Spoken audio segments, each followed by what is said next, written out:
with the scent of potpourri. The films we commit to memory. Crossing the felt ropes, watching from home on my TV, looking at all my eyes can see. They tell me I view obsessively. Hello and welcome to The Obsessive Viewer. We're a movie and TV podcast that covers a specific topic, be it genre, trope, movie, or show, each episode. You can find more of our work at ObsessiveViewer.com, and while every episode will always be free, if you'd like to support what we do here, you can become a Patreon or a patron at patreon.com/ObsessiveViewer for tons of bonus audio content, including TV and book reviews, immediate reaction movie reviews, Patreon potpourri episodes, movie commentary tracks, and much, much more. I recently just kind of had this thought in my head that, like, basically the way that I do Patreon is I throw a bunch of shit at Patreon, and then, you know, people can listen to it and everything. But basically the kind of thought process I have is that no matter what tier you join at, basically, if say hypothetically that you are a patron for 1 year, it's a monthly recurring payment each month. At no point will you spend more money than it would cost to have, like, each Patreon thing for like $1 a piece. Does that make sense? I don't know. Like you're never. I have no idea what you're saying. It's just like one of those equations on Twitter where they're like, solve for X, and I'm like, dude, I'm not in a math class. I'm on Twitter.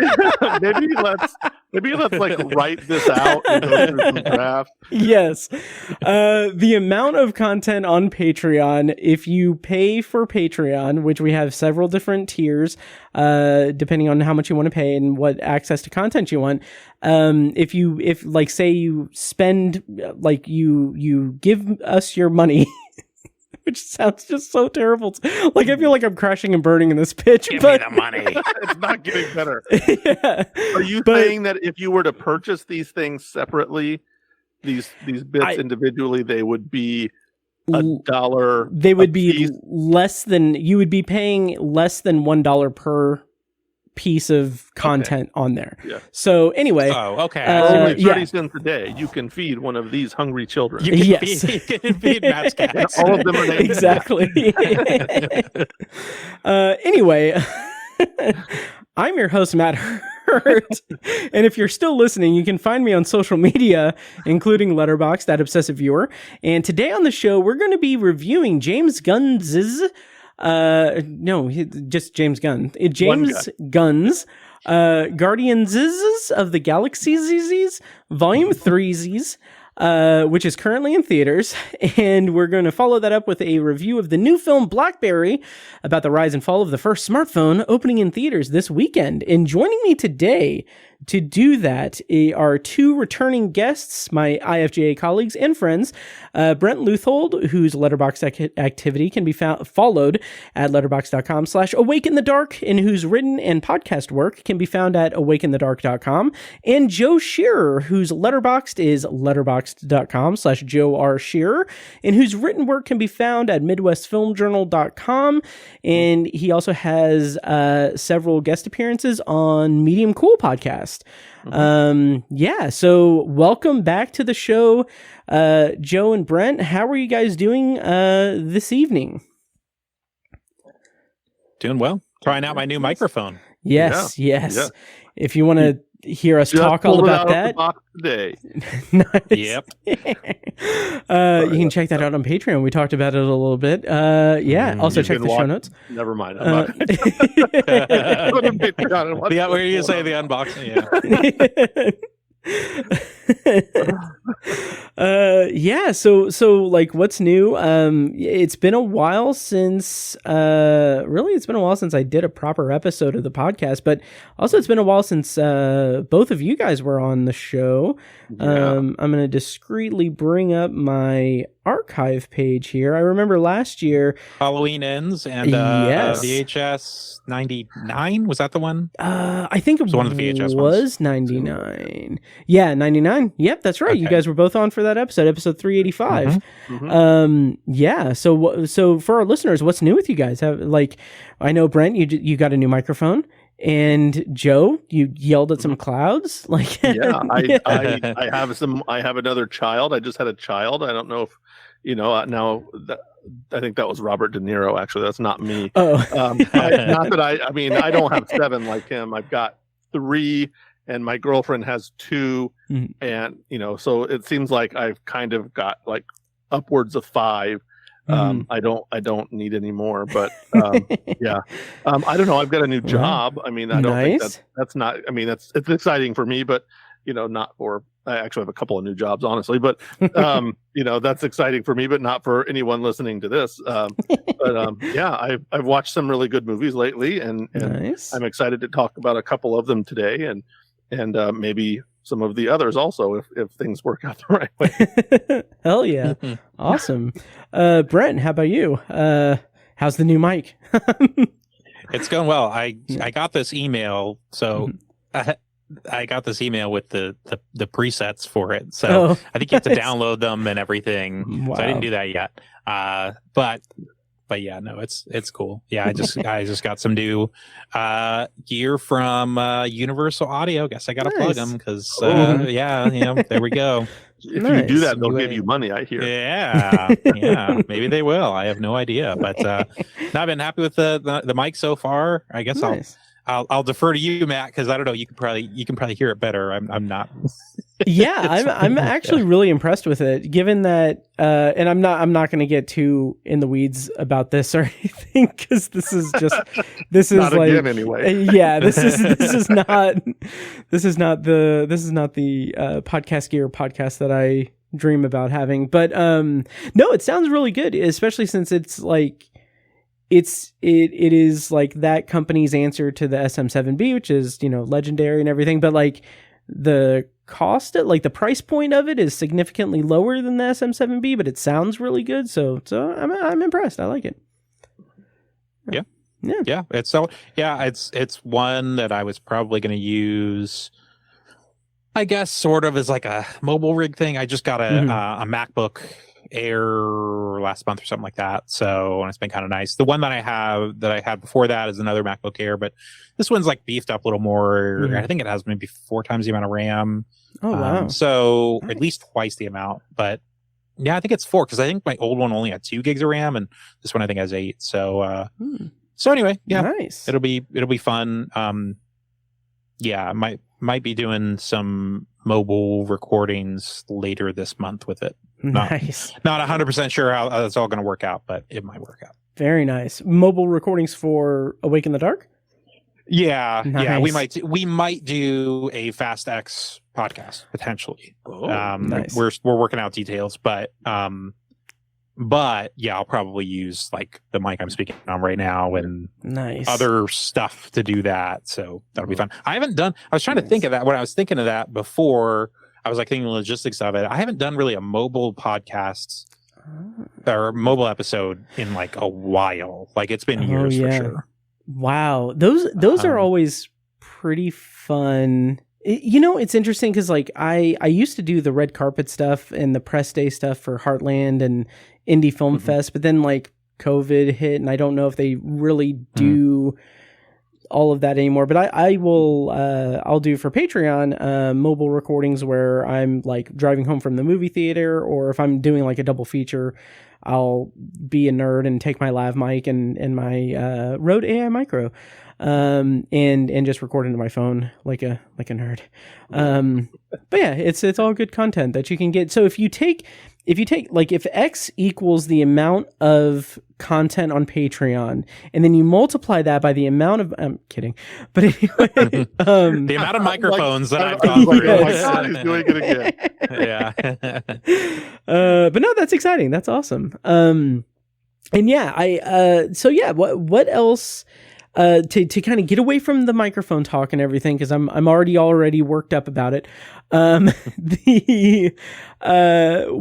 have you guys had like published in terms of film journalism recently? If you guys want to go ahead and promote anything you guys have done lately, like what's the most recent thing you've covered, or if you haven't covered it, what's something that you've watched that we haven't that we're not going to be covering on the podcast tonight?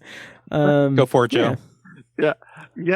So yeah, I've actually kind of started picking up the last couple of weeks. And I've it's been a slow start for me. But I've kind of picked up what I've been watching, and I've done a couple of things for MFJ. So I did. Jesus, I'm trying to be slick here, and I'm looking my name up in there to tell everybody what I've done, and my new stuff is not even on here. I did. Jesus, I can't even remember what the movie's called. A kind of a low budget horror. First of all, I did Mafia Mama. I did review that. My God, that was terrible. And I did Unwelcome, which is a Shudder film that was very fun. Nice. I was just doing it. Honestly, I was just reviewing it to review something, and I was very pleasantly surprised. It has, what is her name? She was in the second Ant-Man movie, Ant-Man and the Wasp. Hannah John Kamen. She played Ghost. Oh, the villain nice. in that movie. And so she plays basically her and her husband have this traumatic event where they are accosted by some young street toughs. And around that time, they find out that her husband's aunt has died and left them this house out in the Irish. It takes place in England, in London first, and then in Ireland when they go back to the motherland to claim this house that also has this sort of horrific secret attached to it in the guise of these little troll things that basically will murder people upon command if you ask them to. But of course, as tends to be the case with troll people, it comes with a price. So so there's sort of that kind of deal going on too. Very fun. It's got kind of a good sense of humor. I'm trying to remember what the tagline of it was, or not the tagline, but the elevator pitch, so to speak, was Draw Dogs meets Gremlins, and that's a pretty apt kind of description. It's pretty fun. It's got kind of a sense of humor. It's one of those movies where nothing is happening for a while, and then suddenly there's this like very extreme gore happening, and you're like, oh my God. And it's a lot of fun. If you like horror movies, I would say check it out on Shudder. Sweet. If you have that. If not, get yourself a free preview or subscribe to it. Shudder is fun. They're doing good stuff. Shudder is pretty awesome. I should really re-up my subscription. I had for a while an AMC Plus subscription, which folds in Shudder with it. So I mean, it's a good deal, but the interface for AMC Plus is just not to. It's god awful. I still have AMC Plus. It's the worst. I have too many streaming services, and that, I mean, sorry AMC, but it's the worst of all of them. Not that their content's bad, but the actual UI, the transport controls are god awful.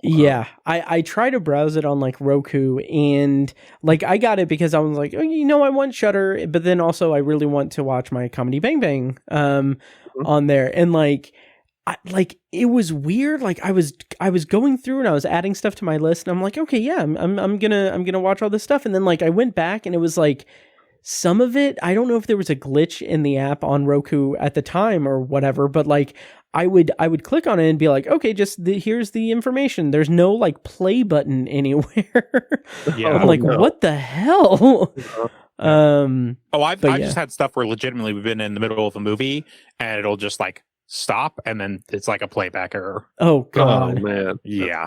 Now I haven't had it happen like a ton of times, but it's like, it's just like, it doesn't have to happen much for that to be right. Yeah. And it's stuff too, like where it's like, where is my list of stuff? Just like stuff like that. It makes you hug your Hulu a little bit tighter that night. So anyway, just to button up what's to come. And I might start writing this right after we're done tonight. Is a review of still a Michael J. Fox movie. So nice. A bit of a change of tonal pace.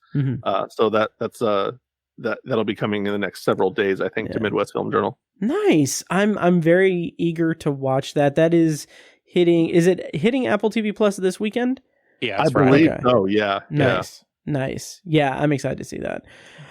Brent, what have you been doing lately in terms of recently, coverage? within the past minute, I just borrowed Unwelcome on Hoopla, thanks to Joe. Nice. I don't know this, but I'm not sure that that's on Shudder. It might be at some point, interesting. and maybe I don't. Maybe it will be soon. But I found it on Hoopla, which is okay.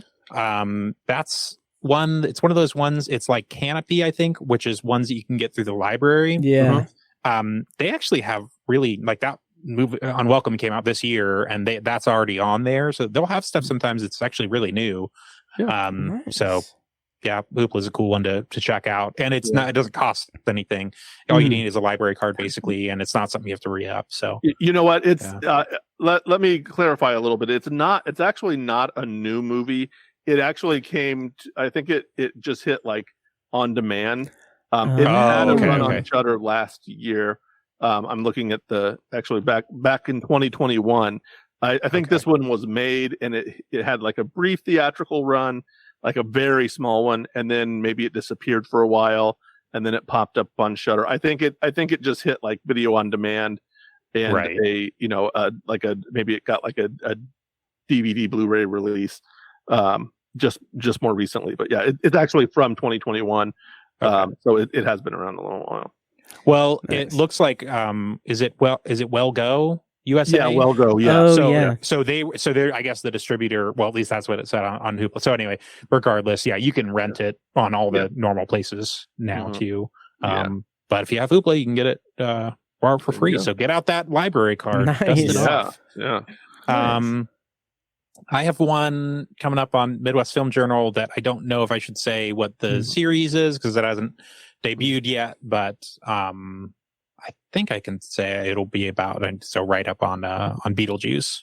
Okay. I hope that's not a spoiler for whatever the series may or may not be. Oh yeah. but that'll be coming out. I believe sometime this month.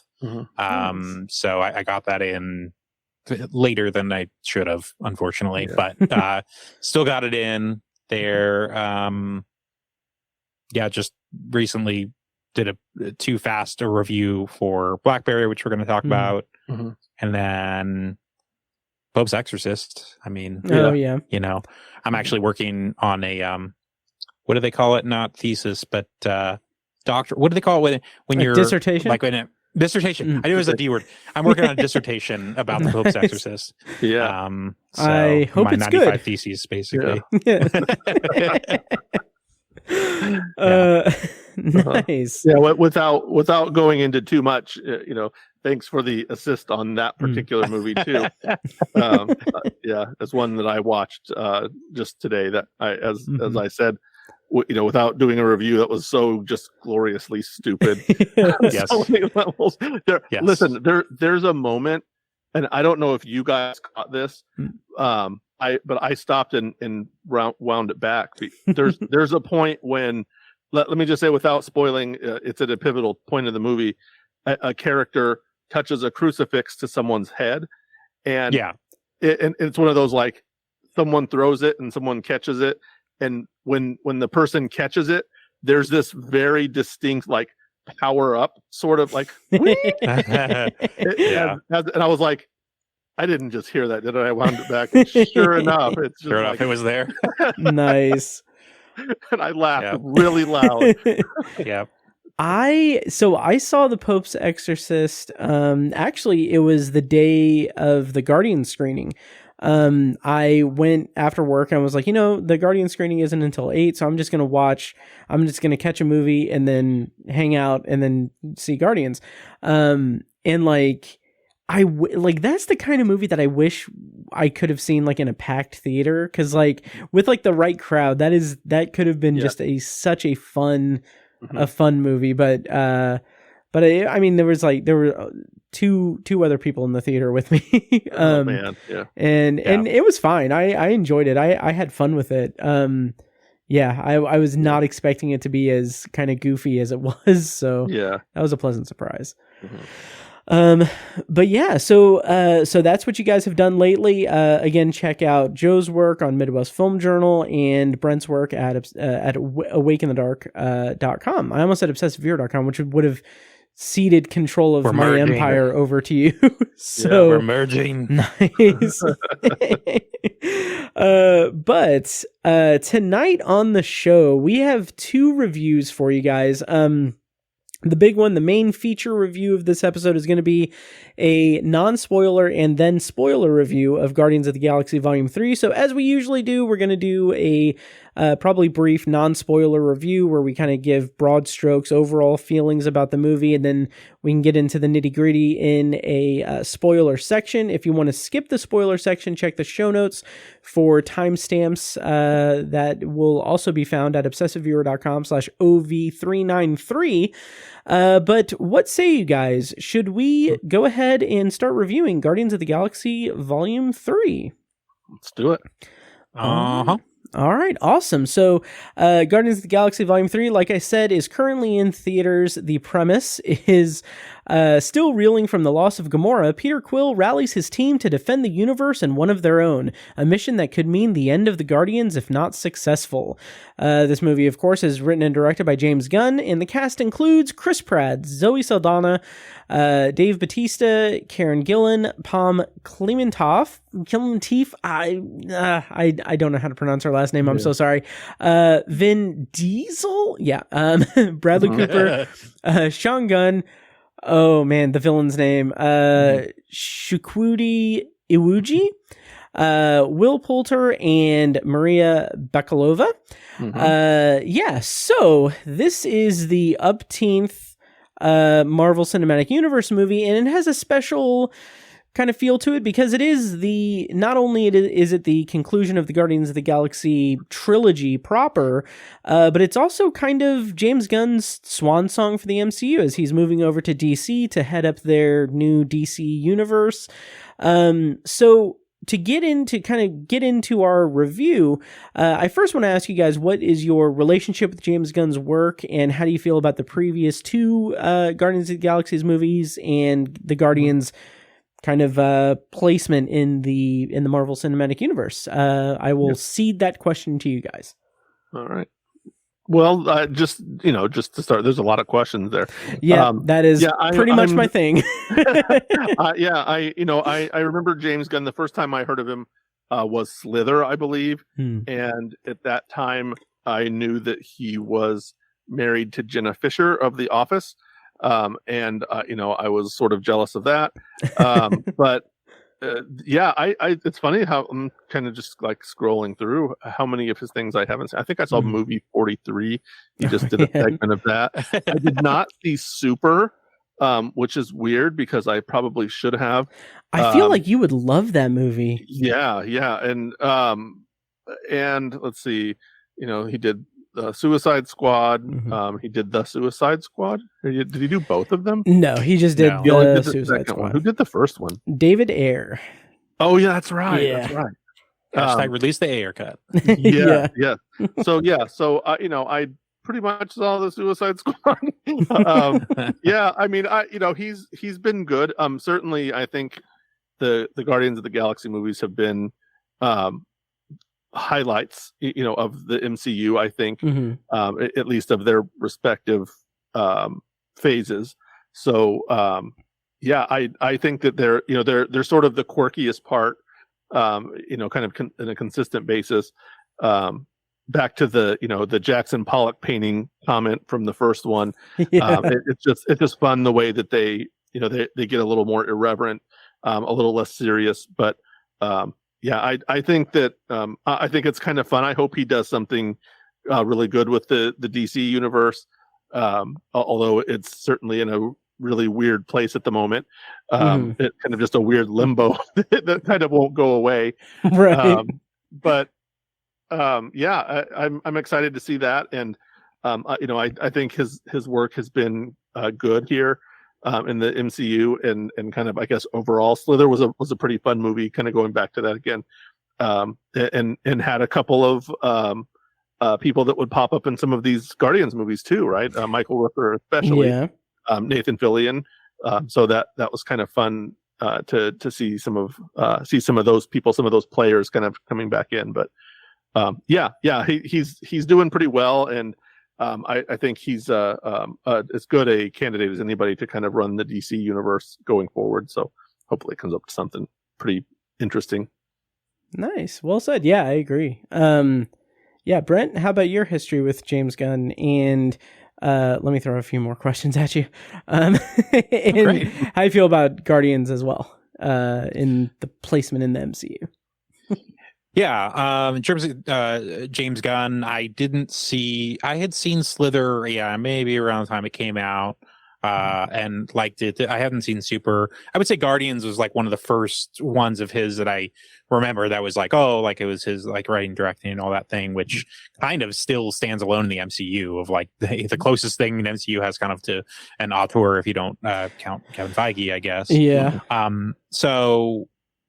Yeah, generally, I mean, I liked the first two Guardians movies quite a bit. I like the idea that there's more, hopefully, like hands-on with this, and it does feel like it's something that's more being kind of, at the very least, kind of spearheaded by him, as opposed to something that's kind of more, a communal thing, like with a lot of the MCU stuff. I do have to say though, watching the Suicide Squad and Peacemaker, I am encouraged with his transition to the DC EU or DCU or whatever it'll be called, because I like both of those a lot. Now, the Suicide Squad, I don't know how that's even going to factor into the DCU, but I did like that movie as a just standalone thing for whatever it is. Peacemaker kind of seems like that they are going to probably, that is going to factor into the DCU, the new one. But regardless, something about his humor is real. I like the Guardians movies and everything, but there's something about there is a darkness to it that's sort of different. And obviously, with those two movies, they are more violent and they are more profane. There's that's working for me. Now, him doing Superman Legacy, writing and directing that, I believe. We'll see. I don't know what that's going to be like. We'll kind of see, but certainly encouraged by the stuff he has done with DC so far. So yeah, I have to say, like, him being the new whatever czar of like DC or whatever, it's kind of like what I say about like like the president, like of the United States. It's like, who would want that job? And that's like what I think about with like the position that he's in at like Warner Brothers. It's like, who would want that job? Like, there's so many, like, it has to just be someone that is just super loves the lore and the comics and all that stuff so much that they're like, I'll take all the heat from all the crazy Snyder sycophants and all these like people who are weird about like what Batman and Superman can and can't be and all this sorts of stuff. It's like, anyway, so good on him for taking that job on. I don't know, man. Whatever you got to do. Yeah. Also, Jenna Fisher, and then he's married to Jennifer Holland now. Yeah. Oh my God. Yeah. I need to be a writer. I need to go gray or something. I don't know what he has going on, or I need to grow a beard, or I don't know whatever he has that's going on. That he's drawing all these quite good-looking gens into his life, but good on him for that too. And now I just sound bitter and jealous. Well, it's interesting.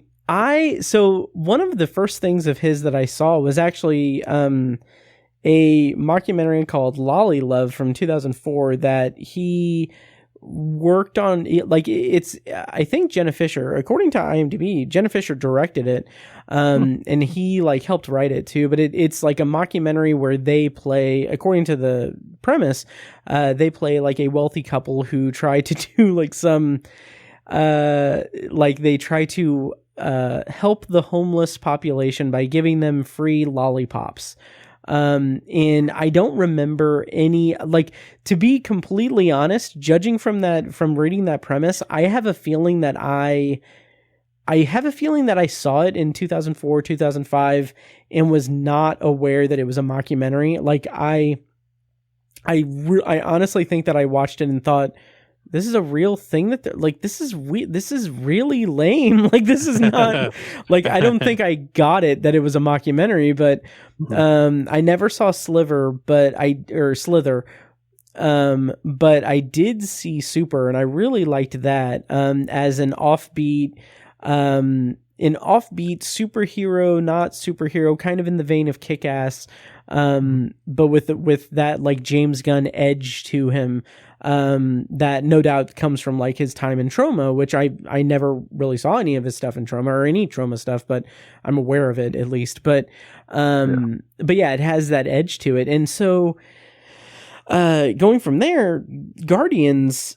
It's just such an interesting trajectory that the Guardians of the Galaxy as a property has experienced throughout the MCU, because the MCU is obviously built off of, granted, like Iron Man was kind of a C-D list character and everything, and the first parts of the MCU is basically, my understanding is Marvel being like, okay, what do we have the rights to? Let's make the Avengers out of that, and then we'll kind of like, get the ball rolling and everything. But Guardians of the Galaxy was always that kind of, if not redheaded stepchild, then just like the interesting, like eccentric corner of the MCU. And it's amazing that we have 3 movies, Guardians of the Galaxy's movies, and then they appear in 2, they weren't in Civil War. No, they were in Infinity War and Endgame. And their holiday special, and it's just like the heart and the emotion and just the way that they work together as like such a complete unit is like such a testament to James Gunn as a filmmaker and everything, which we'll get into in the review. As for his DC stuff, I didn't watch Peacemaker. I just never got around to it. And the Suicide Squad I was fine with, mostly because I like that James Gunn edge is really good. But I think I'm ready for like the fresh DCU, like, cause there's still just so much, kind of crap, like baggage to it that it's just like, when I was watching I had to watch the Suicide Squad twice, because the first time in the theater I had like an anxiety that had nothing to do with the movie. It was just like depression and anxiety, and I was like, I need to go home right now. That was in 2001 too, wasn't it? Or I'm sorry. Oh, 2021. Sorry, 20 years ago. Was it 2021 or is it? Yeah, I think so. You're talking about the Suicide Squad, the right? Suicide Squad. Yeah. Yeah, and like 21. Yeah, and then I saw it again, and I was like, yeah, it was good. It's good. I enjoyed it. It was 2021. But then I just never got around to Peacemaker. But anyway, Guardians of the Galaxy, good. So what did you guys think of Volume 3? In kind of a non-spoiler thing, and then we can get into the nitty-gritty and spoilers later. It was, I enjoyed it quite a bit. It is, I was going to say it's a movie that, being the third in a series, it goes off in a different direction than it could have. It could have been just another go round with the same kind of thing. And, not that this is, a Halloween Inn sort of, level, deviation from the norm, but it goes off in a different direction. It's really a kind of a superb juggling act, honestly, because it manages to kind of have those same kind of through lines of family and trauma, and kind of looking at those in a close up way, but doing it in a way that feels different than the first 2 movies. First of all, it focuses largely on Rocket, rather than Peter as kind of the de facto human main character that we, quote unquote main character that we're following as a white man. This is like, it's an oddly very standard kind of formula that they jump away from. And, and Rocket is in a lot of ways the focus of the movie, and it's really his story. And it really digs into, it's taking a bit of a risk digging into that as the trauma. And, that's been a lot of the early criticism of it, is that it's hard to watch, especially for younger kids. And, and people have, been kind of bashing it a little bit for that, for the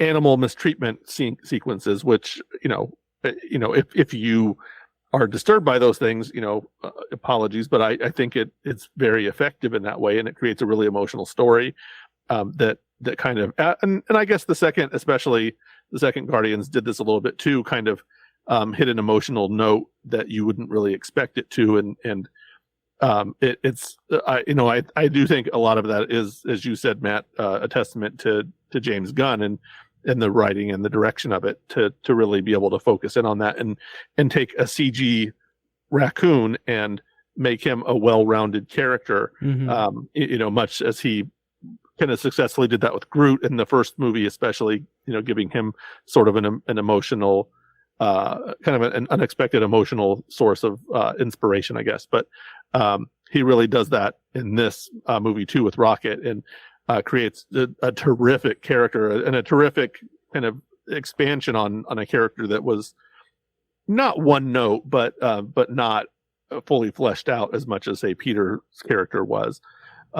So that's really kind of the strong point of it too, and managing different relationships too. I think, and I'll be quiet in a second, but there's it does go into some of these relationships that they didn't really dig into too much. There's moments between Drax and Nebula, whereas Drax and Mantis in the second movie was a big focus. Peter and Gamora, of course, kind of continues, but also Peter and Nebula is, like their relationship is explored. Peter and Rocket also, that which if there was something that really threw me off, I think was that particular relationship, how, not that they were not friends, but it was always Rocket and Groot as the best friends, so to speak. And here, we start the movie off with Peter saying, "Oh, Rocket's my best friend," and I'm like, when did that happen? Like, not that they hated each other, but they were always bickering, and they kind of had an antagonistic relationship, and now suddenly they're best buds. It's like, I don't know where that came from, but if you have to kind of make that jump to fully accept the movie, but once you do it, you're just like, okay, fine. They over whatever year or so that we haven't been seeing, they lived in nowhere and become really close friends rather than kind of quasi antagonists with each other. So it's like, okay, but yeah, so yeah, there's again a lot of stuff going on, but again, with such a big group, Gunn did a great job of exploring these kind of alternative relationships rather than just going to the well again. So, to his credit, once again. Yeah, I agree. And we'll talk more about that. But Brent, what did you think of Guardians of the Galaxy Volume 3 overall? I was definitely mixed on it. It's my least favorite of the three Guardians movies. I like the first two. The second one, in hindsight, is my favorite of the three. And when I was kind of like looking back, like thinking back on Volume 3, I was like, what didn't work on that? And I was kind of kept going back to Volume 2 and like, oh yeah, this is what it kind of did better.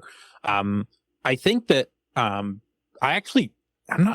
definitely like the first Guardians, but I think the stuff in it that I'm not crazy about is just all of the stuff that I complain about with pretty much every first superhero movie is there's all this exposition and character and all this stuff they have to introduce. And that's why I end up usually liking sequels better. And that was the case with Guardians 2, where you already know a lot about these characters. They do introduce some new characters in that as well. But you already kind of have a strong foundation. So I ended up liking the second one, really quite a bit.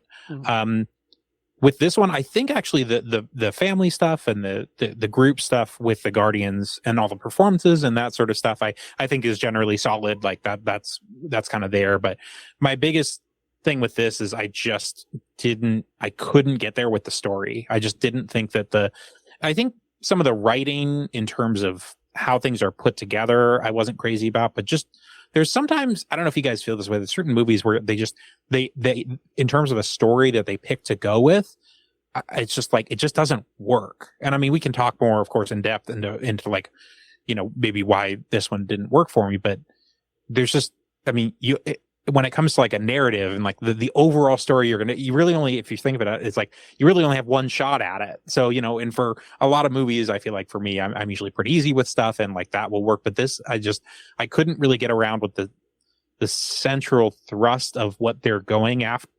I don't even think it's really a spoiler to say, oh boy, like what they're trying to accomplish overall, which is to help Rocket. Is that enough? Is that vague enough? Hopefully, sure. Obviously, we'll get into spoilers when we get into nitty gritty, but there's a big scene in the first like 15 minutes that you think sets up like the villain and like what you think things are going to be, and it ends up just going a different direction. And I kind of couldn't get past that. Yeah. I think there's a whole, flashback structure to it that always felt kind of awkward to me. It just kind of took me out of it. Yeah, that was that. But there, I mean, if you like the MCU, you're obviously going to see this movie. In terms of whether it's a satisfying conclusion to this trilogy and, like an emotional payoff, I didn't have a ton of it, but I think if you're really, it's like we're mirroring our Halloween Ends thing. Like if you're really invested in this trilogy, like in this franchise, specifically with the Guardians, it may well pay off emotionally for you a whole lot.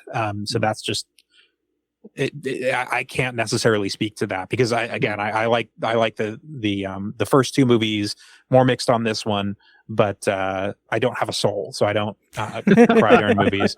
But yeah, there's things with the ending, and there's other things that we'll certainly talk about. I was more mixed, but again, I think it's great that James Gunn was able to craft this whole like trilogy within this huge 30 plus film, universe franchise. I mean, that he was able to stick with it and do and write and direct these three movies. I mean, that in and of itself feels like a minor miracle. And I definitely congratulate him. And I'm glad that, Feige or whoever at Marvel, kind of let him have this. So that's a cool note on the trilogy overall. Yeah, I think your criticisms are pretty fair too. I do kind of share them. I did have a point watching it where I was thinking, and I don't know. I don't think it's not really a spoiler to reveal who the actual villain is. I don't think it's a spoiler. It's the High Evolutionary is his name. And if that sounds like a generic name, man, it is. But there was a point where I was watching and I was just like, man, he's just kind of a weak villain. And then as it progressed more, I kind of changed my mind. I don't think he's one of the more memorable villains by any means. He's certainly not Thanos, or any of the, kind of the more memorable villains. He's no Green Goblin, for example, but he's but it was strangely effective for someone who they're essentially, I believe, just introducing him in this film. I don't recall him being in the second one at all. No. If he was, he certainly was just like a very, very background character. Maybe he was in the collector's shop for a few seconds in the background. He certainly, and I know the Sovereign was certainly a part of the second film. Right. And leading into the Adam Warlock reveal at the end of that, it certainly did make for a kind of a different vibe at the beginning than what happens later on. But I think that, in the end it ended up working for me. But you're right. There are just a lot of kind of herky jerky beats and things that kind of pop out. That flashback structure does kind of wear on you a little bit, but yeah, it just worked way more for me than it didn't. So, and that's again, as to your point, Brent, was just, I think is that, I'm very invested in Marvel films in general. So, I think that I can get there and I can, accept certain things that other people won't. Yeah. That's really interesting. And I'm looking forward to getting into the details a bit. But for me, I adored this movie, and I feel like this this is such an Brent, like how you said that it's impressive that he's able to get, like, he was able to do 3 movies. It's funny that, like, just a few months ago we had Peyton Reed doing the same thing with Ant-Man, and then, like, that doesn't really quite work as well as this in terms of a trilogy. But I was kind of just blown away by this movie. There are several things that don't really work all that well for me. In particular, Adam Warlock, I feel like you're right. It's not a spoiler to say, like, he's introduced at the beginning, and then we come to find out that, like, the High Evolutionary is, like, the main villain of the movie, and it's a little bit lopsided a bit in terms of, I kind of feel like James Gunn had an idea of what of the arc that Adam Warlock was going to have, and it was in contention with everything, like the Rocket storyline and Gamora and Quill and the High Evolutionary stuff. Like, it was in contention with all this. So I feel like Adam Warlock got a little bit downplayed and fell a bit by the wayside. But in terms of the flashback narrative structure of it, I think that it's, I'll just say the flashback narrative structure. Surprisingly, I did not have a single issue with that. And I feel like that's due to me just being completely wrapped up in the narrative of the flashback. Like, it's very clear that James Gunn is going for he's going for every emotional gut punch that he can pull, or not even pull, but, like, he isn't pulling any emotional gut punches. And it's, I said in my review, which you can read on obsessiveviewer.com, I think I said this in there at least, but at certain points in the movie, it kind of feels like James Gunn is going a little bit too hard for that emotional kind of gut wrenching thing. And it's to the point that if you're not invested in the structure, if you're not invested in the story being told, it may even at a certain point feel a little bit manipulative in terms of just, like, trying, like, throwing everything emotional at you and trying to get that. But I bought into it every step of the way. There were moments in this movie where I was like, I was holding back ugly cry. Like, I was ready to just start bawling my eyes out, and it's really, really remarkable. And one of the things that I said after the movie as well was that I tried to do, like, a snarky, like, comment, but my like, kind of my immediate reaction was that, like, oh, you know, it's nice that Marvel apparently didn't screw over the visual effects artists in this movie as much as they did with, like, Ant-Man and the Wasp: Quantumania, because the movie looks amazing. Like, the visual effects are on point. They're great. It's not that it felt refreshing after suffering through Quantumania and even, like, Thor: Love and Thunder. Both, I felt, looked very subpar from what I expect from a Marvel Cinematic Universe movie.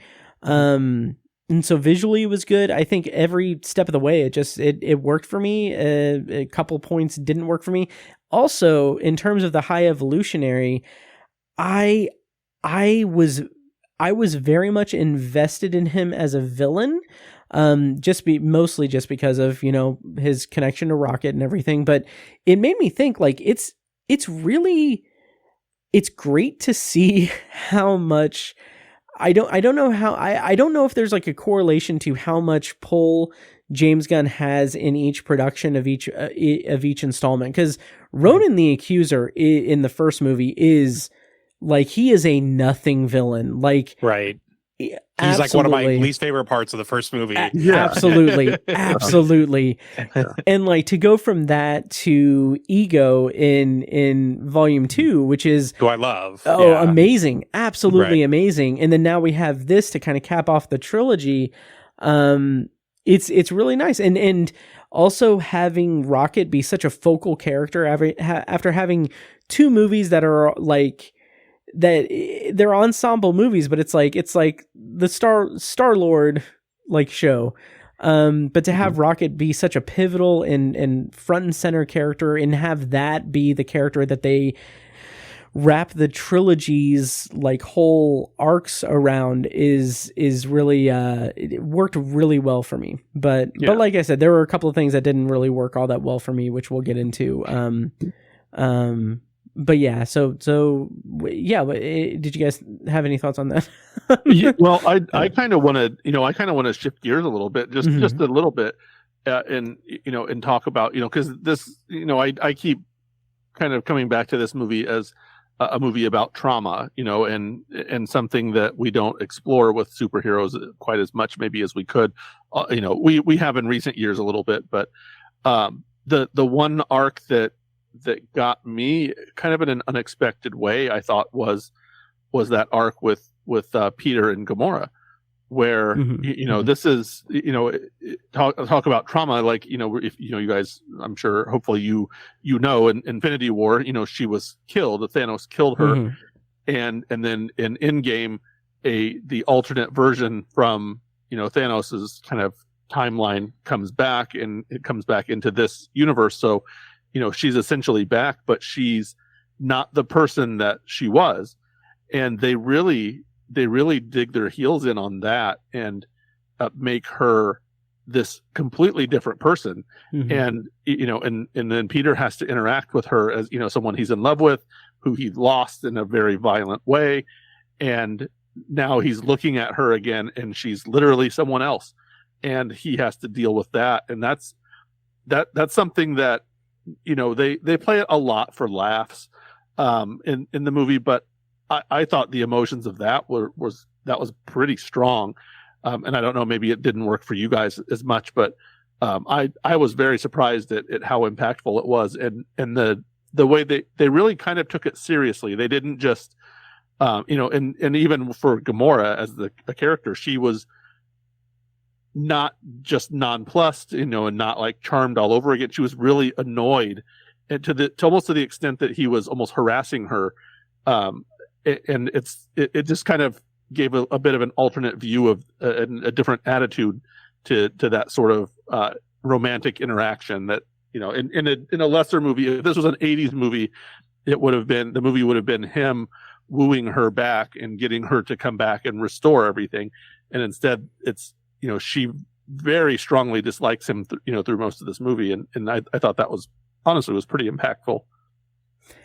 That's really interesting, because that whole that subplot involving them, that their journey felt like it wasn't as it didn't really land with me as well as I wanted it to. I kind of feel like it's one of those situations where when I revisit it, I feel like I'll have more appreciation for it, because I kind of expect it to go a certain route, and with it changing up and not really going the way that I kind of had my preconceived notion that it would go toward, I feel like that kind of maybe colored my my enjoyment of it. But I do think it's a very mature arc, regardless of how I felt about it. Brent, how did you feel about the I liked it. It reminded me, like, it's one of those things. I mean, I don't know, like Eternal Sunshine, or I hate to say like 51st Days,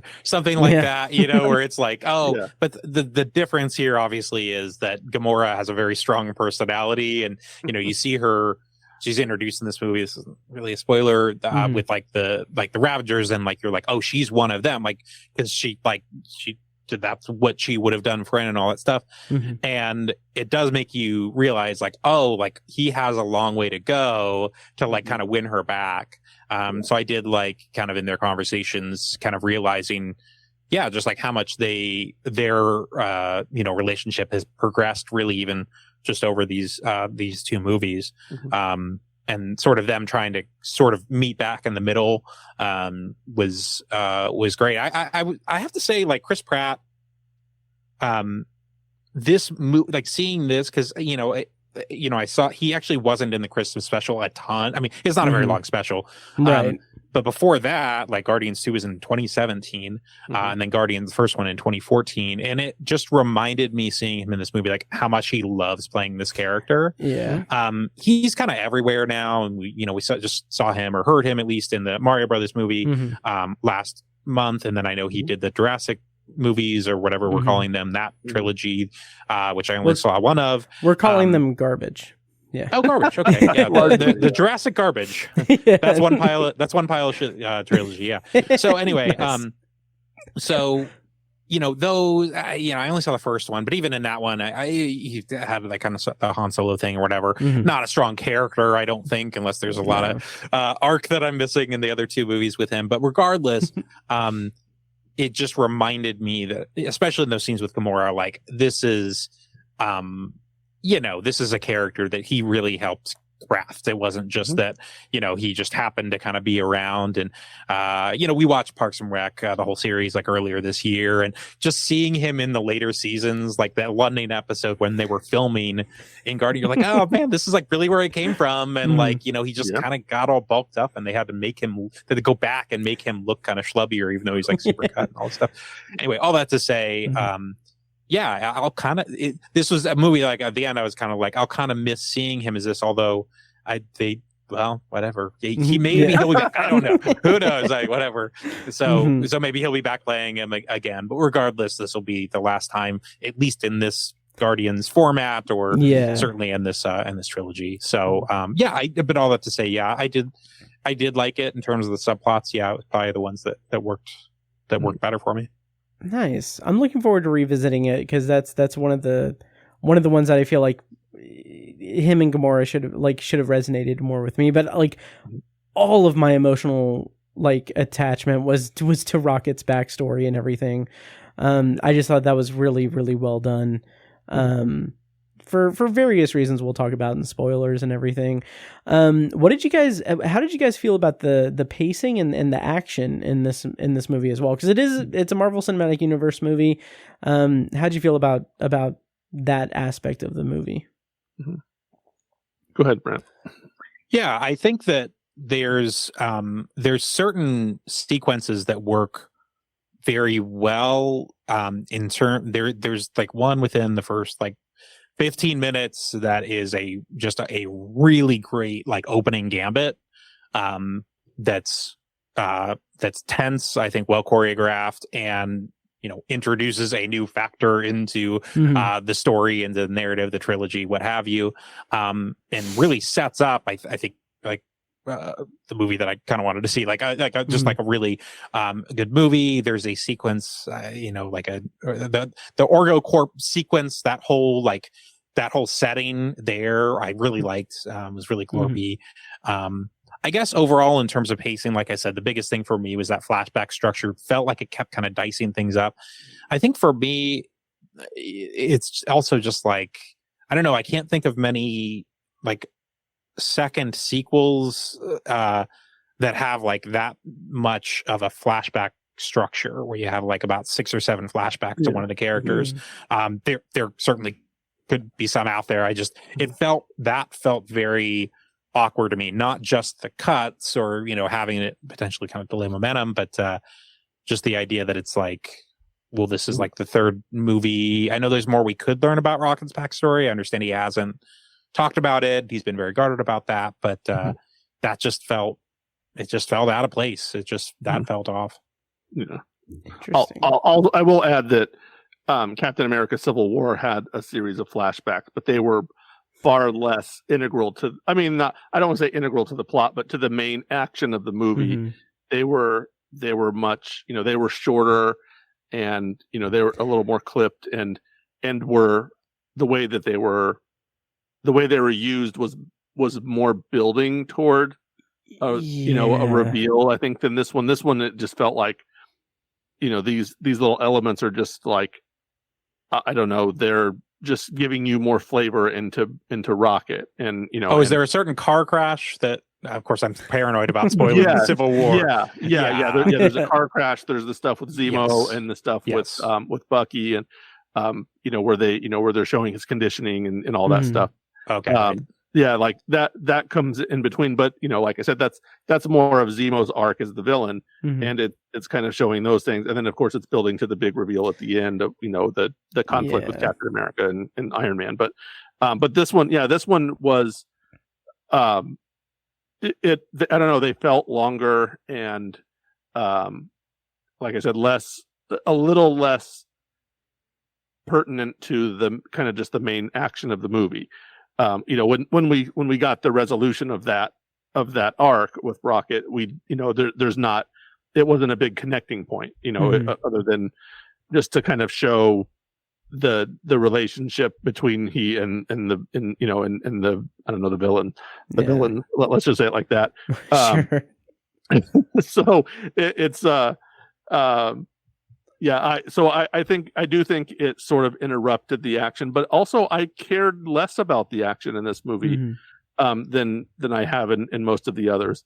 It almost felt like the action was more cursory, and than just usually you see an action movie and you're like, oh yes, okay, well here's exposition, here's things going on, and let's get to these action scenes. And with this one, I almost felt the opposite, where I was like, okay, here's an action scene, this is happening. Okay, let's get back to the non-action stuff and the drama of it, so to speak. But so I don't know that it didn't. I don't know that it threw me off. I don't think I would say it quite threw me off, but the pacing did suffer a little bit. The further we got into it, and there's a lot of characters that they're introducing, so. And that side of it. So, it's just less, it made it feel a little messier, I guess. And then also kind of, I do think maybe the action sequences suffered a little bit. The impact they had suffered just a little bit. It was weird because I kind of cared a little less about that middle segment on the what was, I don't remember what it was called, but it was the Orgo Corp or something. The Orgo Corp, yeah.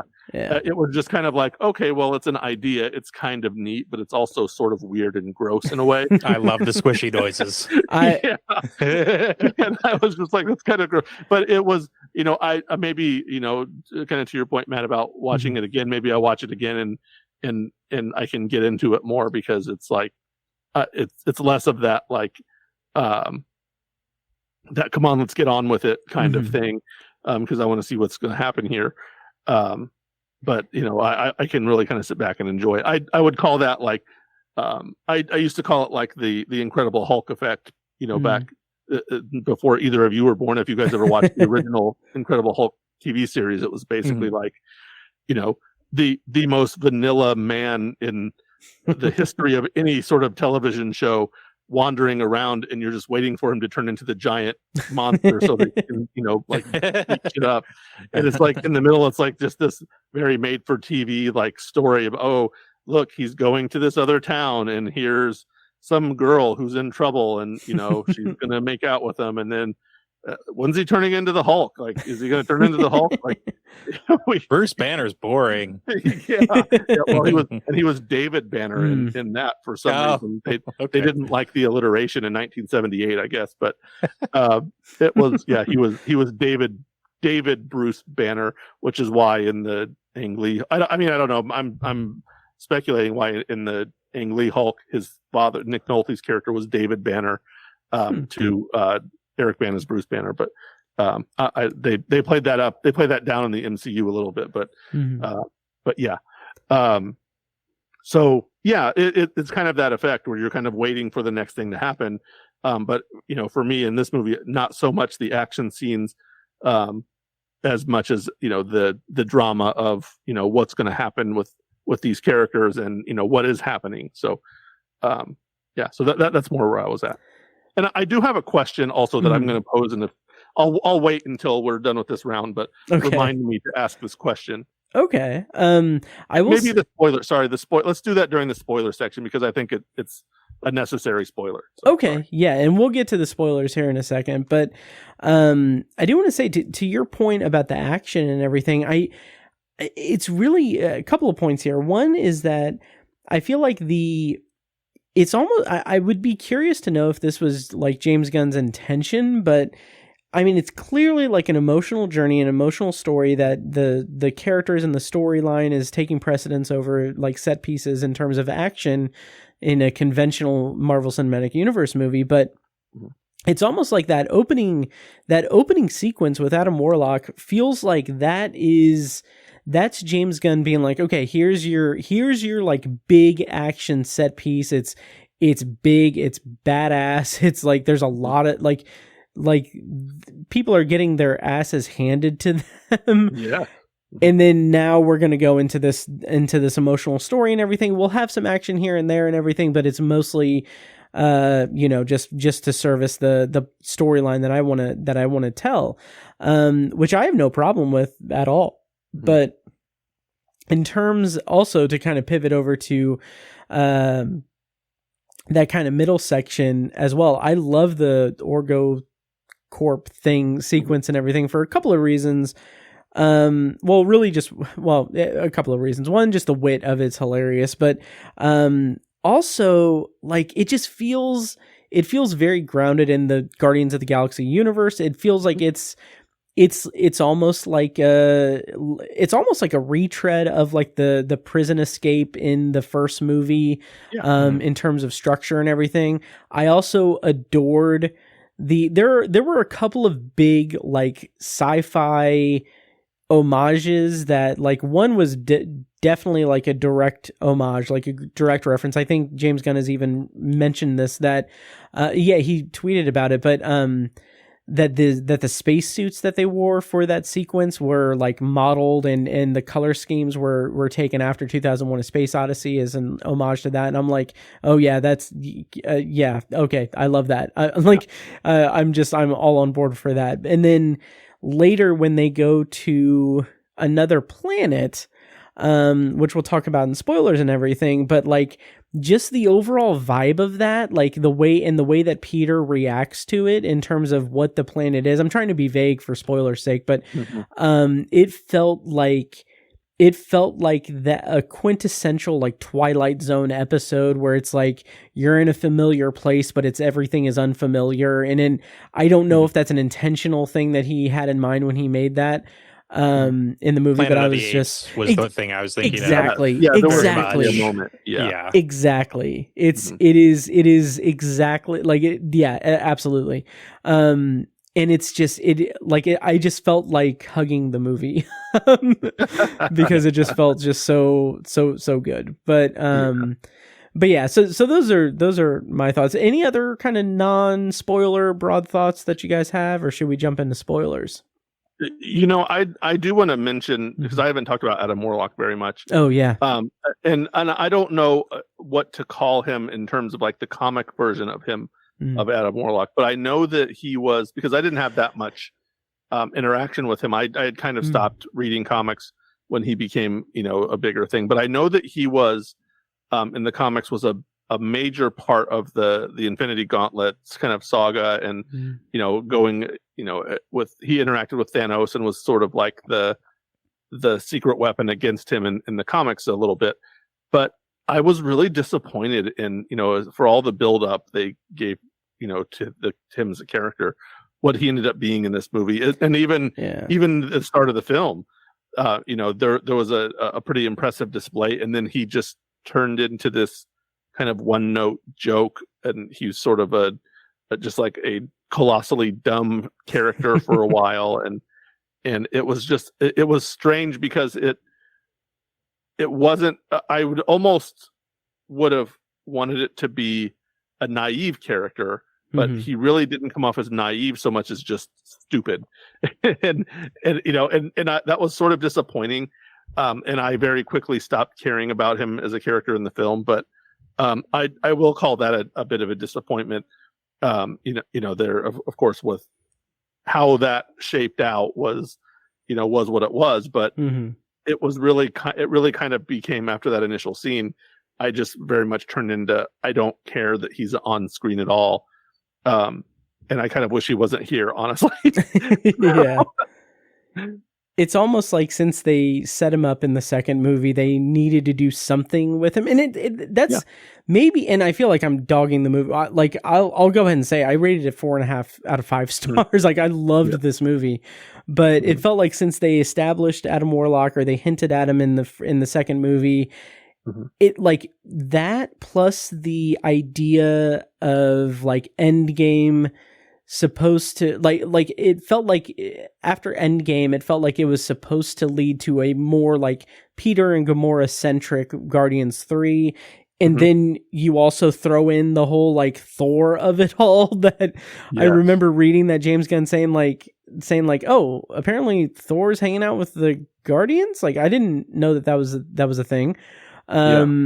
But like those 3 things, and then this is the movie we get. Just feels like those disparate pieces. Like Thor is not in the movie anywhere in the movie, by the way. But in terms of Adam Warlock and Peter and Gamora, it just feels like those were like loose threads that needed to be put into the story that James Gunn had dedicated the story to be about Rocket, and it just didn't really gel quite as well as I would have liked it to.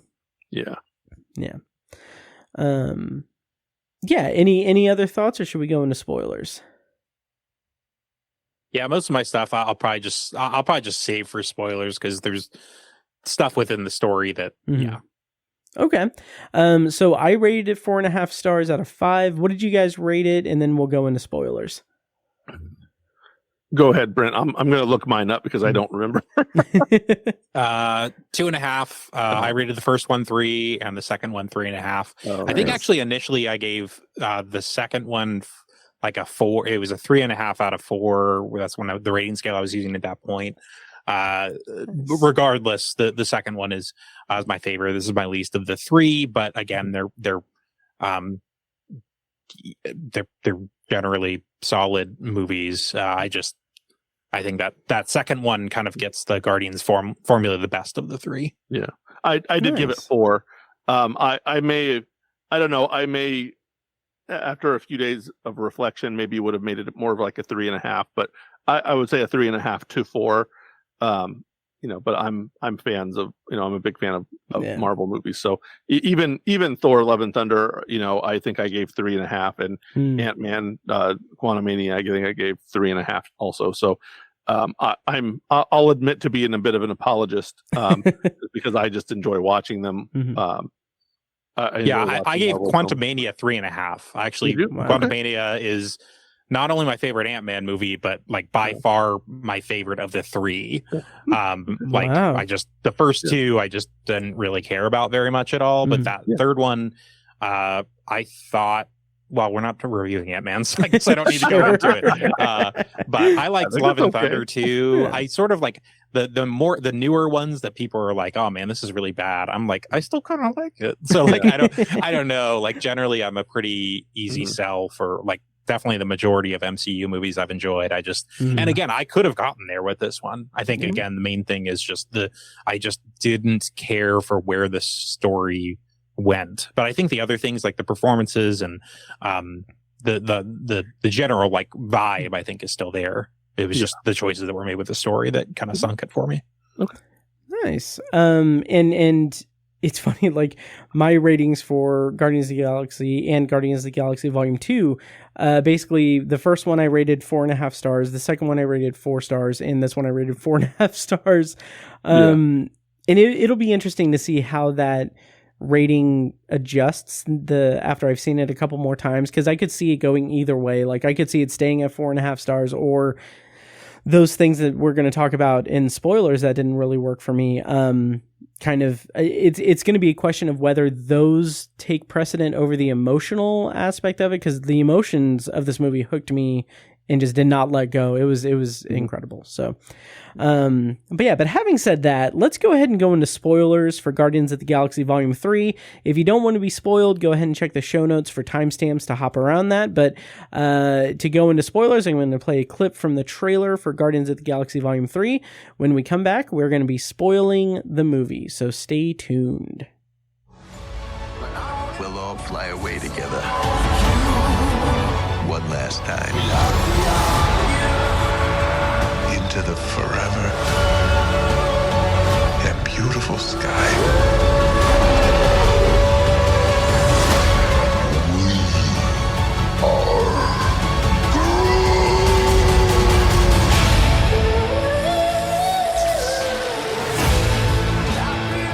Okay, so to bring us into spoilers, I do want to mention something that I saw kind of being brought around the internet. Like it's been kind of going around the internet the last couple of days. But basically, James Gunn, I don't know if he said this on Twitter or wherever, but he confirmed that at the end of the movie, when Groot says, "I love you guys," that is the intention was that that James Gunn was saying that now the audience is part of the Guardians of the Galaxy family, and now we understand what he's saying. So it's not it's not him saying it. That's why they don't react to it, because it's just how he normally talks. And like saying that out loud right now, like sends chills down my spine because it works for me so well. I very much rolled my eyes when that happened during the screening. But yeah, saying it like that is, I'm like, cool, fully on board. Let's just let him talk normally. The sentimentality is just off the charts for me. I think that's really, and coupled with the line, like when Gamora like understands him at the end, and like that's it. I don't know. It all kind of works for me. Even So I don't know. I just wanted to kind of jump off the spoiler section with that, because it's been kind of fresh in my mind every time I see that like retweeted or on TikTok or whatever. It is those sorts of little touches through the movie. You mentioned him. You mentioned Gamora just beginning to understand him. And she again, we're spoiling, so she spends a lot of the movie, again, this alternate Gamora basically, now doesn't know Groot. She's annoyed that he just walks around saying, "I am Groot," and everyone's acting like they know what he's saying. And she's like, why do you keep saying the same three words? You keep saying that. Yes, I know you're Groot. And then later on, she just like says something. She just like responds back to him in a very natural way. And that, it's like she didn't even know that she understood him. Right. Yeah. She didn't even realize. Yeah. And there's just so many little touches like that kind of through the movie that just make it, that give it just a little more depth, and as much as I thought the, Peter's kind of the drunkenness at the beginning was played more for jokes than for the emotion of it. I think as it went along, that resonated a little more. It got a little better, because he, it wasn't like Fat Thor, where right. I guess maybe it was sort of like Fat Thor, where you play it as a bit of a joke, but then underneath it you see what the real thing is, and it gives it a little bit of poignance, and I think that worked well in Endgame, and I think it worked maybe not quite as well here, but it still worked relatively well, and it was more of it was something that, again, at the beginning I rolled my eyes a little bit, but then as it went along, I was like, okay, yeah, this makes more sense, and I kind of get what they're doing in it, and I'm into it. But the question that I wanted to ask, there's actually two now that I think about it. One less so. My first one is, was Groot a fully CG character in this? Because I looked at him half the time and I thought, is that just a guy in a suit? Like, it looks like a guy in a suit more than, in the first two, well, on all of the other previous versions, he was very much a CG character. Here, as it went along, like he felt bigger and thicker, and his legs were, he looked different physically, to the point that I thought it was maybe a guy in a suit. and I don't know if anyone else thought that, or if it was even really, like, if it was something you even thought about. I didn't really think about it. Yeah. Well, someone listening, when you watch it, maybe come in and leave a comment and say whether you thought he was. I have no knowledge, as to whether he was or wasn't, but I remember about 2/3 of the way through, I thought, man, he really looks different, and it looks more practical. Maybe he's just in a suit. And I know I think the Disney World version of Groot is, there's a person in a suit, and it reminded me very much of the clips I've seen of that version of Groot at Disney Wait, the World. one at Disney World isn't the real Groot? What do you mean? It's like a human under there? Well, okay, so there's the What are you real telling Groot, me? and then there's like Groot's helpers that come in, like, and then they go to the malls, and that's like that kind of stuff. I was about to cry Yeah. and poop my pants. Thank you for. but yeah. So and then my other question was, I don't think there was any mention of this, but again, it's an important thing at the end of the film, when I don't know how much we want to spoil, but we're let's just say free to spoil anything. Peter is Do in it. peril. He's in peril, much in the way that Yondu was in part 2. Mhm. And it really made me think, where the hell was his mask? We got Oh yeah. His mask was just The not Star-Lord there. mask, right? Yeah. Yeah. The one that Yeah. is stuck behind his ear, that kind of like as like nanotechnology kind of thing, like Iron Man in the last couple of movies, where he just like taps behind his ear and his mask comes up, and was a very important plot point, especially in that second one. Mhm. With Yondu's death, and here he is in the same predicament basically, and his mask is gone, and there was no line of like, oh, it broke during this battle, or I just forgot it. Like, I fell down those stairs when I was drunk and broke it. right. Yeah. Like, I'm only kind of being facetious, like literally something. I mean, like that would have worked perfectly. What's kind of weird about that too is that wasn't that also a big pivotal point in the first movie, or am I making that up? Where he definitely wears it a good bit. Yeah. In terms of it being, him being in space, like and doesn't breathe with, doesn't Gamora come out and save him in the first movie? I can't remember. I can't remember. Or yeah, he because I think saves she like Gamora, puts I the don't- mask on him at some point. Yeah. I think that's right. Yeah. But that was one of my issues with that scene in this movie, is that the saving him is given to Adam Warlock, and it just felt like Adam Warlock didn't feel like a fully fleshed out character by the end. There's a big whole thing about is his mother the Sovereign, or is the Sovereign like the group of people? The Sovereign is the group, but Okay. and I don't remember her name now. Elizabeth Debicki. Oh yeah. I can't remember. Let me see if I can find what her. I just don't recall what it is. Yeah. Aisha, apparently, which I don't even know if they actually. I don't know if they I don't say it think in the so movie, either. but I looked it up after, because He I was calls like, her why is mother she at not one in it more? Yeah. Well, and like He there's did a call her whole mother in thing, that. Right. yeah, where like she gets like exploded, and like that doesn't feel like it had. Like I guess that leads him to be like a better like I don't know, save Star-Lord and then become a Guardian himself, and that just feels like it felt like there is like maybe one or two scenes that are just like should have been put in like to lead to that, and there just wasn't. So his whole arc was just not managed as well as it could or should have been.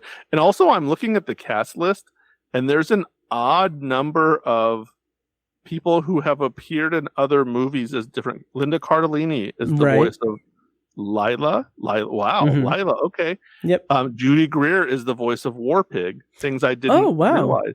I mean, this is listed on IMDb. I assume this is accurate. I know Michael Rosenbaum, of Smallville fame, was in it. Also, but that's Lex really, Luthor. He was not Lex Luthor. That would have been weird, but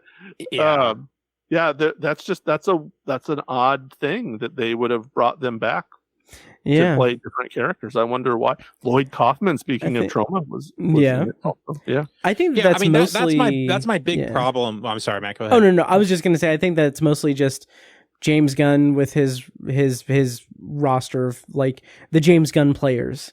Okay. Right. Yeah. That makes sense anyway. Yeah. But what were you going to say? Linda Cardellini and Judy Greer especially were established characters in their respective franchises. So that's kind of surprising that they would they would do that. Although they are voice roles, and whatever. Sean Gunn plays two roles in this movie, so Right. in all of the movies, I think. Yeah, I mean that's my now that we're in spoilers, like that's my main issue with this movie is like, why is Warlock not the main villain? All right, so basically High Evolutionary is the main villain. That's a way to tie in Rocket's backstory, which I already said non-spoilers just doesn't really work for me. All right, so if you take the High Evolutionary out, save him for the very end, have him be the big baddie at the very end, you can still have your throne room scene. That's cool, still have that, but have Warlock for the rest of it. Make the rest of it the gang versus Warlock. They could be on the run for him. You can even have random reasons for them to go to Orgo Corp that aren't, we're trying to steal lines of code that allow us to put this med pack on Rocket. Yeah. Just have it be Warlock and Aisha versus the gang. Like, that's fine. He's a formidable foe. And again, that's what we said, like first 15 minutes, like he hands it to him and it's unnerving to watch them because it's like the worst threat, and that's what you want in a movie like this, kind of building up the stakes. I think you could even have Warlock be naive and not stupid, but more like naive and not really understanding why he's doing the High Evolutionary's bidding or working for Aisha or whatever. She can kind of be the middleman, so to speak. All that sort of stuff. Have way better just writing for him. And the High Evolutionary stuff, all he does. So here's the thing, like, I think as written, he's not a good villain. I think the performance is very good. So that actor, I'm sorry, that's Chukwudi Awuji. So he's actually in Peacemaker. He is basically, without spoiling that, he's in the whole thing. He's a main character in it. He's really good in that. And I think his performance is really good in this, but the writing just is not good.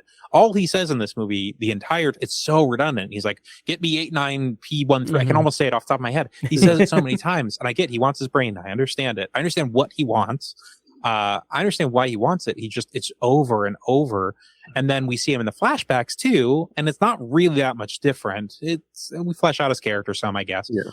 But save him for the very end. And I understand why they put him in, so that you can tie back to the flashback, you can tie into all the other stuff. But have Warlock be the creation. Like, have that be his. They could even have a moment of bonding at the end, Warlock and Rocket, and saying we were both, made by our creators, and they don't understand. Do all that stuff. That's great. And Will Poulter, I think, is very good in this. I mean, he got jacked for this movie, and you only see him with the shirt off once. That's a personal complaint of mine. He gets like Terminator 2'd at one point, where he like kind of almost comes out as like liquid, whatever. And I'm just like, what is going on? Like, why was he like sidelined? Like, he should be the main villain of this. I don't. And again, I like the performance of High Evolutionary, but just. And especially at the end, like the whole stuff they did with his face was awesome. Like that was amazing. His face like stretched. That reminded me of Brazil. It's like that was super cool. Like, those ideas are cool, but the writing just is not there for the villain. So that for me is like, take out. I know this is like, I know Matt, I know you really like the rocket stuff. I know a lot of people are really responding to the rocket stuff. But I'd say take out all the rocket stuff, put the High Evolutionary at the very end, and write a movie around Warlock as the villain. That's the Guardians 3 I want to see personally. My counter to that, and this is, I'm going to preface this by saying, again, I rated this 4.5 stars out of 5. Like, I love this movie, but like, you saying that, Brent, makes me think like there's an alternate version of this movie that still has the Rocket backstory and everything, but like you said, saves the High Evolutionary for the end, and instead has instead of focusing on building up the and obviously antagonistic relationship between the High Evolutionary and Rocket through those flashbacks, instead have like a counter, like have a parallel storyline going with us having the flashbacks of Rocket and how he became that hardened, like kind of aggressive like person that he has been throughout the trilogy, and mirror that with Adam Warlock being this just overpowered like creation of destruction, and have his arc be him learning how to become like a human and like it is in the movie, but have it be more etched out in terms of a mirror to Rocket's evolution as, you know, someone that is this maybe not idealistic, but idealistic and like dreamer character in his like backstory, and then have Adam Warlock grow into that. So it's kind of like a parallel thing. Where what we have now, like the movie we have, is Adam Warlock is kind of, he falls by the wayside, and instead we get the backstory of Rocket, which again, to double down on this, I love this backstory. I will be bawling my eyes out on subsequent viewings, I'm sure. But what we have is the buildup of that is Rocket growing from this like genius, like creation of the high evolutionary who is like grows to learn like what evil he is, what evil the high evolutionary is. And then the payoff is that I love that confrontation between him and the high evolutionary and the Guardians and the high evolutionary as well. But that's mostly just because I was all in for the emotional ride and everything. But if I were to look at it more objectively without that emotional connection and everything, it's a pretty cliched conclusion. Like, it's like, okay, I have now grown into a character who I don't need to kill you. Like, and you're not, like, I know that you just hate the way things are. So I'm not going to be the one to kill you or anything. Like the Batman Begins kind of thing. Like, I don't need to kill you. I just don't need to save you or whatever. But I don't know. I just feel like there's an interesting alternate version of this where Adam Warlock and Rocket's storylines are running parallel to each other and grow. But anyway, Joe. You can kind of see that it is sort of an obvious parallel. Mm-hmm. In that is probably, to me, is the biggest thing that's missing, is that it probably, I would assume, I'm going to assume that, with COVID and things going on, that somewhere along the way, like a draft was missed that could have maybe, tightened that up and made that a thing. Because as it is, Adam Warlock is just completely an uninteresting character. In the movie as is, he's just not interesting at all. There's no kind of conflict in him. He feels like he's there to just like beat the hell out of them in the first scene, and then do what for the rest of the movie? He just like kind of chasing them, not really even chasing them, because most of the time he's not. He's just like sitting there, and then he's waiting for something to do, and then in the meantime, like, he gets teased, and he's like, just like stupid, and then he like, and I don't mean stupid, I mean stupid like literally in the sense of like his intelligence level is low. Like they say this at some point, and then he's kind of a joke for a bit of the movie, then he comes back at the end with something, but it's not really an arc. It's just sort of like, it's like, oh yeah, he's still here, we got to do something with him. Let's throw him there. And it would be like Infinity War opening with Thanos giving all the hands to Hulk, and then having Squidward be the villain. Like, that's literally like the analogy I can make. It's like, it's so weird, and like having Thanos come back maybe later on sometimes, and like it's like, why is happening? I love that you call him Squidward. That's what someone calls him that. Tony does. Earth is off limits today. That's right. The maw. And then the big guy with the big hammer. Not Thor. The music. All right, so this is another thing. Like, this is just like a personal taste thing. Like, obviously love Creep, love Radiohead, all that stuff. Like, so of course, Come and Get Your Love, like Redbone, the first one, like really neat moment where it's like, it's like opening a movie like that and him having like, it's like, who is this guy? So that's fun. Mr. Blue Sky, before that song got like really, really played to death, was really fun and having a really chaotic scene where I think you can't hear or something. There's some quirk to it where you can see all the action. It's really chaotic, and it's an upbeat song. Creep is a lot more sullen. Obviously, they're going for a mood. I understand what they're going for, but it just didn't work for me. It didn't feel like Guardians. It's also a 90s song versus two 70s songs, and they do that a lot in this movie. Dog Days Are Over is weird. I don't know why that was the choice to end it. It feels very like odd. Like I like Floma as much as the next person, but it's just like, this is how you want to, like, this is the note literally that you want to like end on. That felt just odd to me. And there were they in the trailer, and I understand with the Zune, I understand why they're skipping decades with the music, but I don't know. Maybe they just felt like they were done with 70s songs, but and there are some good needle drop. There are some good 90s songs in this, that I did like, but those two, just even if I'm just talking about those two choices, those both rang as hollow, and those are pretty big moments because it's, the beginning and end. So Creep was a bit on the nose, I thought, especially. But yeah, I was the same way, because it was like the first two especially were both very 70s heavy, and it made sense in the context of, like, this was the music that he was listening to. I mean, Peter, I mean, let me say it like this, like, Peter is should be like my age in terms of, like the timeline, and and even just like the relationship with his mom, like in the music, like that. I kind of had some of that, not these songs they specifically used, but it was from that era. And those songs were such, in the first movies, they were such great additions. The soundtracks were so perfect. And here they picked, like you said, they picked good songs, but it just kind of felt out of place. It was, we didn't get any context of, why now we're listening to newer stuff, because that was the whole point, right? Was that his Walkman was the tape that his mom had given him, right before she died, and was, and it was like just this presumably small collection of songs with, I guess probably a few tapes, but but now suddenly he's got the Zune, and it, I don't know.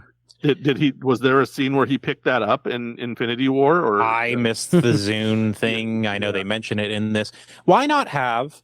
Because it's about Star-Lord, Peter, drinking to forget Gamora and that sort of thing, right? Okay, we can make this darker. That's fine. We can have the hangover. We can have him getting carried out. We can have all the somber stuff.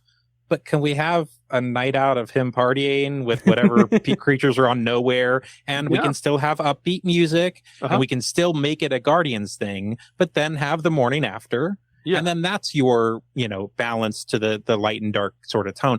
It just felt like this seems aggressively sullen for Guardians, and I understand they're going for a darker thing with this, but it just felt like too just like plotting to me. And it even dampened some of the funnier scenes to me, because I there were times when I kind of felt bad for laughing, and it was and especially with Mantis, as a character who was sort of like, she was sort of just like the every woman in this movie, where it's just like, I'm around all of these idiots and they won't stop being idiots for 2 seconds, and I can't take it anymore. She kind of took over the Gamora kind of role. Good point. Yeah.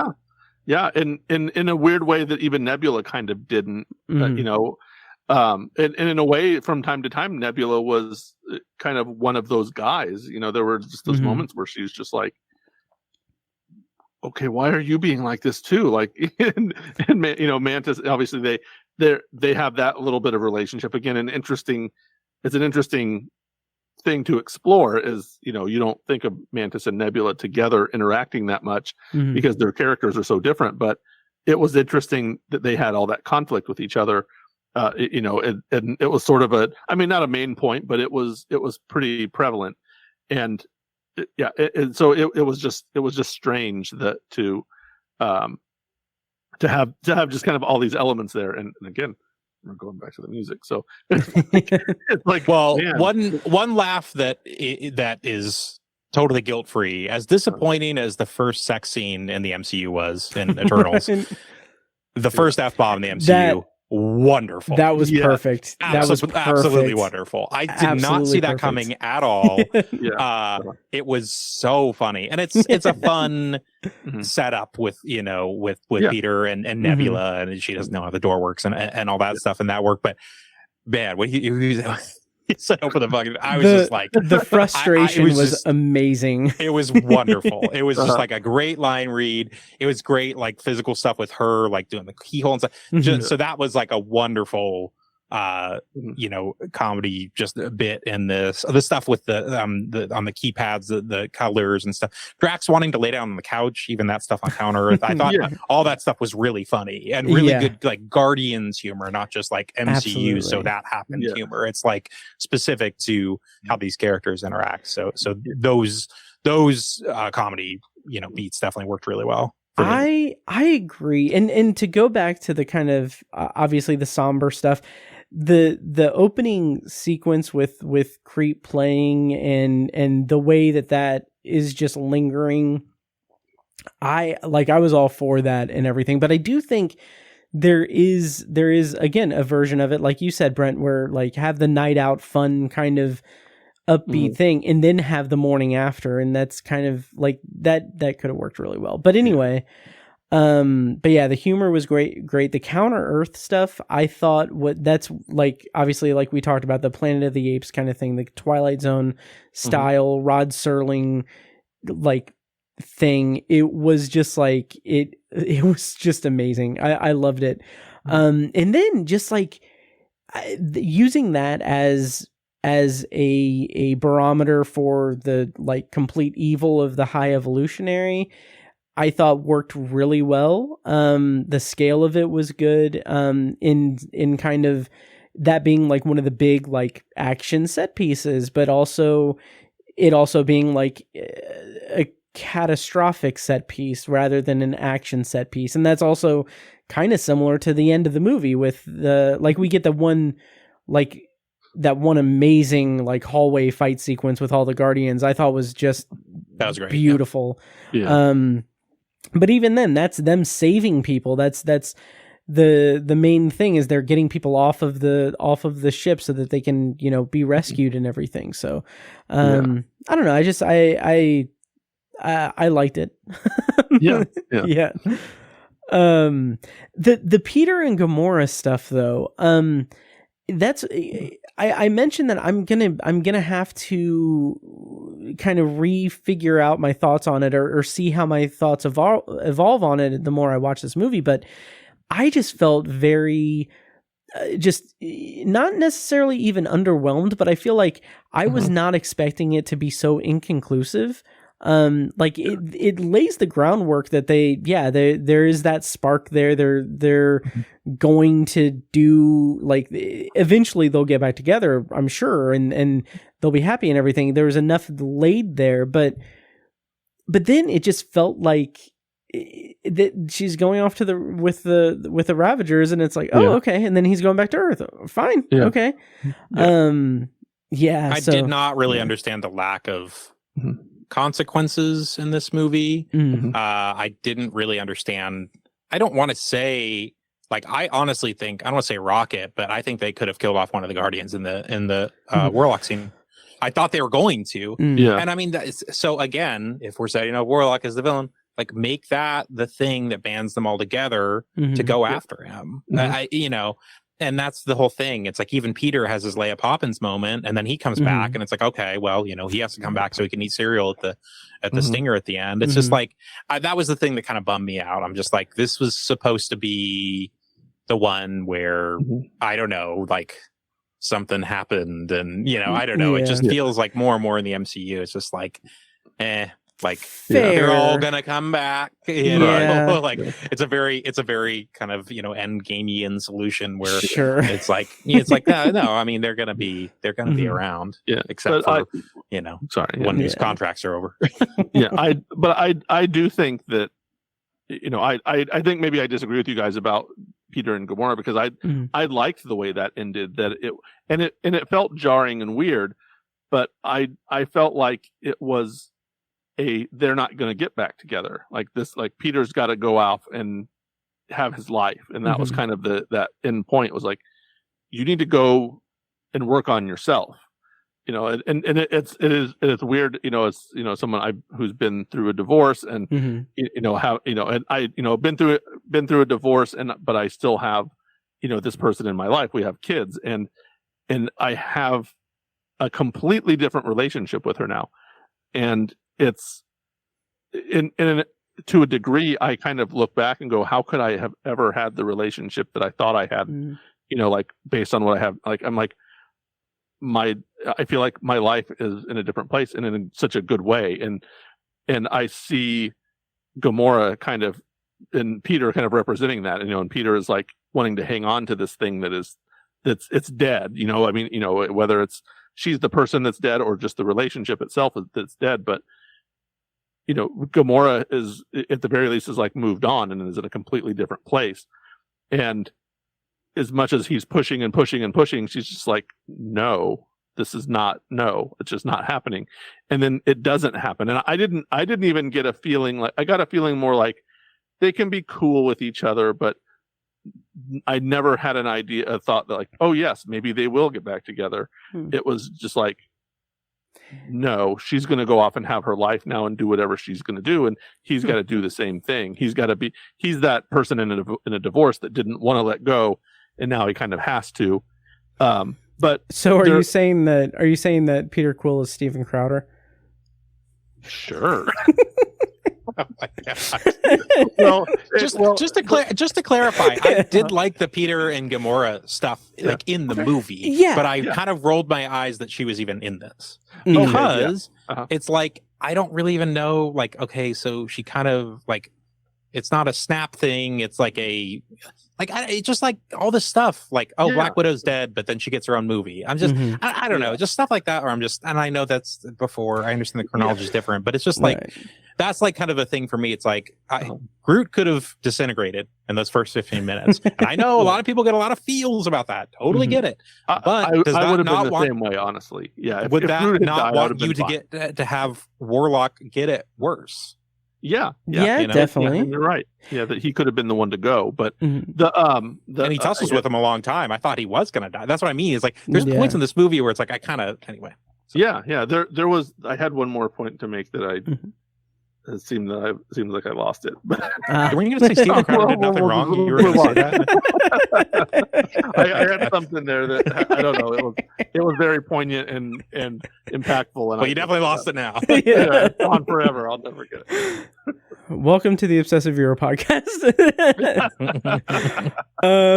But yeah, so I kind of want to circle back and talk about Rocket a little bit, and one of the reasons why I think that it is kind of like they're trying to have their cake and eat it too, with having them like in mortal danger at the beginning, and then there's no consequences, like you said, Brent. But the way that I like the thing that I keyed in on the way that the movie's structured with Rocket being out of commission, and through the majority of the movie, we like the only Rocket in the movie is the backstory Rocket. And I felt like that was really important to keep present day Rocket separate from his backstory Rocket, because we've had two movies, two Avengers movies and a holiday special to know what Rocket Raccoon is, like what his persona is, what his energy is, and to take him out of commission and then give us all of his backstory, and that be the only version of Rocket we see through the majority of the movie, I think made it so much easier and more interesting to me to hone in on that emotional aspect, because this is a version of Rocket that we've never seen. This is it, and it's not even him taking his defenses down in the conventional sense. It's just we're learning about him. And then once he, survives and wakes up, is resurrected, what have you, in the kind of like walk into the light moment, which killed me. Like that just, it worked for me. And it's kind of a cliched sort of narrative thing, but it's very cliche. And that was the one part that